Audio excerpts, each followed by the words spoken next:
Jeruk kering papa kini beraksi. Hidup jeruk demi negara. Ya Allah. Hidup jeruk demi. Memang sedap Datuk. Sumpah Datuk. Sumpah. Bukan tipu Datuk. Tak tipu ini Datuk. Memang sedap. Betul-betul sedap. Jeruk kering Papa Laris ni memang sedap. Lain daripada yang lain. Rasa dia masam. Lepas tu rasa-rasa manis. Kenyal ya. Betul-betul original mangga tau. Bukan mangga tiruan korang beli. Satu pack ni 150 gram. Papa bagi harga RM15. Nak jimat ambil combo. Memang sedap. Memang lazat.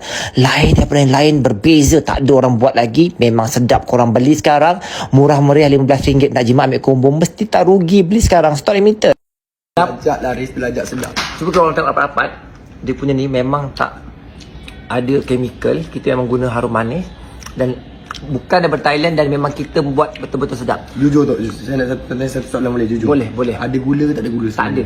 Alik dalam mahat tak ada. Korang jeruk papa ni sedap sangat. Ya Allah. Kalau korang makan, korang akan rasa kemanisan dia tu luar biasa Betul, dia macam chewing gum tapi boleh makan. Dan yang paling penting kita guna harum manis. Sumpah ta'ala sedap. Dan yang korang ambil 4 pack dapat tapawi. Nak jimat ambil combo. Nak untung ambil 4 dapat tapawi terus. Ramai orang dah beli memang lazat. Rugi tak beli. Beli kat beg kuning RM14.90 je. Memang tak mahal. RM14.90. Coba dulu baru tahu.